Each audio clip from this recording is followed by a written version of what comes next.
आप देख रहे हैं न्यूज़ नाउ 24/7। ताज़ा खबरों के लिए हमारे साथ बने रहें। बिहार के मंत्री दिलीप कुमार जायसवाल ने पश्चिम बंगाल की स्थिति पर तीखा हमला बोलते हुए कहा कि वहां तृणमूल कांग्रेस की कथित गुंडागर्दी अपने चरम पर है। उन्होंने कहा कि हालात का रिव्यू करने के बाद ये साफ संकेत मिल रहे हैं कि राज्य में जंगल राज जैसे हालात बन चुके हैं। जायसवाल के मुताबिक कानून व्यवस्था पूरी तरह से कमजोर हो चुकी है और प्रशासनिक तंत्र निष्क्रिय नजर आ रहा है। उन्होंने आरोप लगाया कि वहां कानून और संविधान से ऊपर उठकर अराजकता चल रही है, जो लोकतंत्र के लिए खतरनाक संकेत है।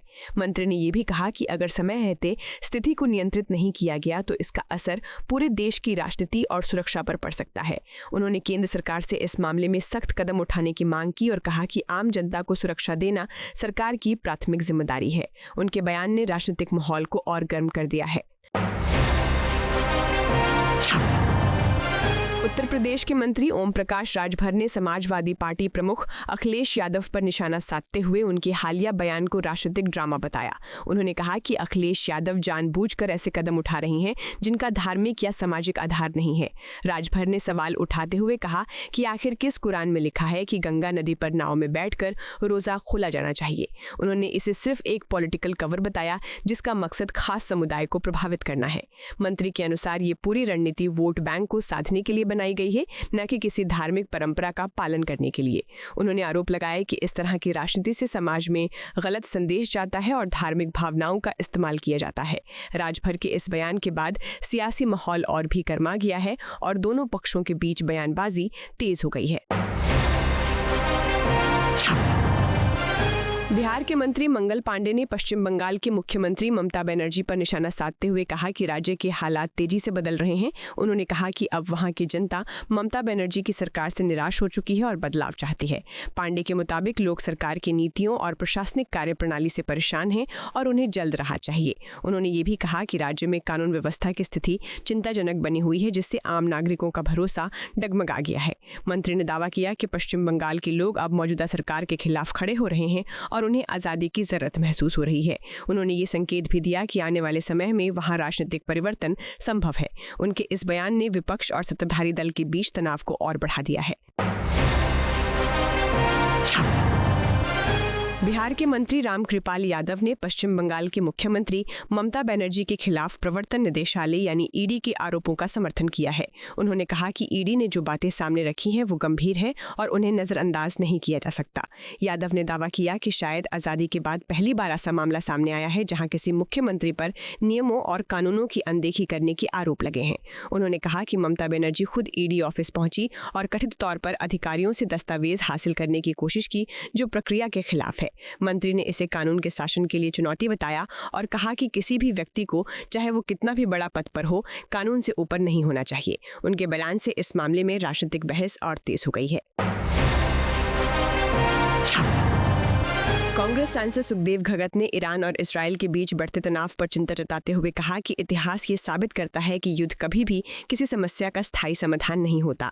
उन्होंने ईरान इराक युद्ध का उदाहरण देते हुए कहा कि वो संघर्ष लंबे समय तक चला और इससे सिर्फ विनाशी हुआ।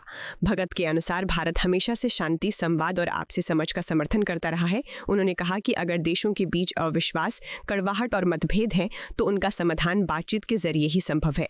युद्ध से सिर्फ नुकसान होता है और इसका कोई वास्तविक अंत नहीं होता। उन्होंने अंतर्राष्ट्रीय समुदाय से अपील की कि वे इस मामले में हस्तक्षेप करें और दोनों देशों के बीच बातचीत को बढ़ावा दें। उनका मानना है कि शांति ही विकास और स्थिरता का रास्ता है।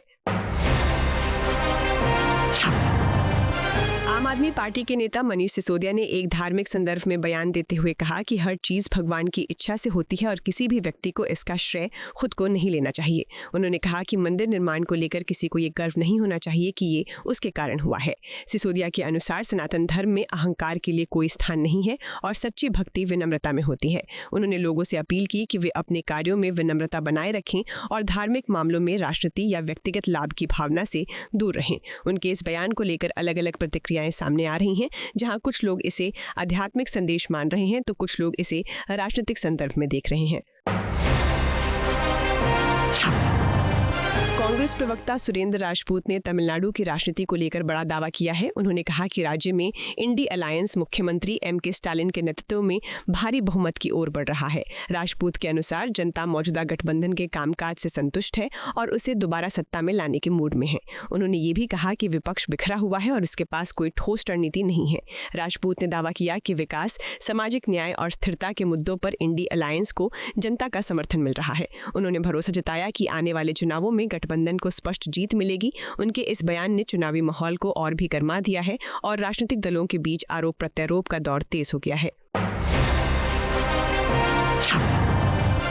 बिहार के मंत्री श्रवण कुमार ने मुख्यमंत्री के चल रही समृद्धि यात्रा के लिए जानकारी देते हुए कहा कि ये यात्रा अब अपने अंतिम चरण में पहुंच गई है और इसी महीने इसके समाप्त होने की संभावना है। उन्होंने बताया कि ये यात्रा राज्य के विभिन्न जिलों में जाकर विकास कार्यों की समीक्षा और जनता से सीधा संवाद स्थापित करने के उद्देश्य से शुरू की गई थी। मंत्री के अनुसार इस यात्रा के जरिए सरकार ने जमीनी स्तर पर योजनाओं की स्थिति को समझने और लोगों की समस्याओं को जानने का प्रयास किया है। श्रवण कुमार ने यह भी स्पष्ट किया कि एक तरफ जहां मुख्यमंत्री की यात्रा जारी है, वहीं दूसरी ओर पार्टी आगामी चुनावों के लिए अपनी तैयारियों में भी जुटी हुई है। उन्होंने कहा कि ऑर्गेनाइजेशनल स्तर पर लगातार काम किया जा रहा है, जिसमें कार्यकर्ताओं को सक्रिय करना, बूथ स्तर तक रणनीति बनाना और जनता के बीच पार्टी की पकड़ मजबूत करना शामिल है। आपको यह वीडियो पसंद आया हो तो इसे लाइक करें, हमारे चैनल को सब्सक्राइब करें।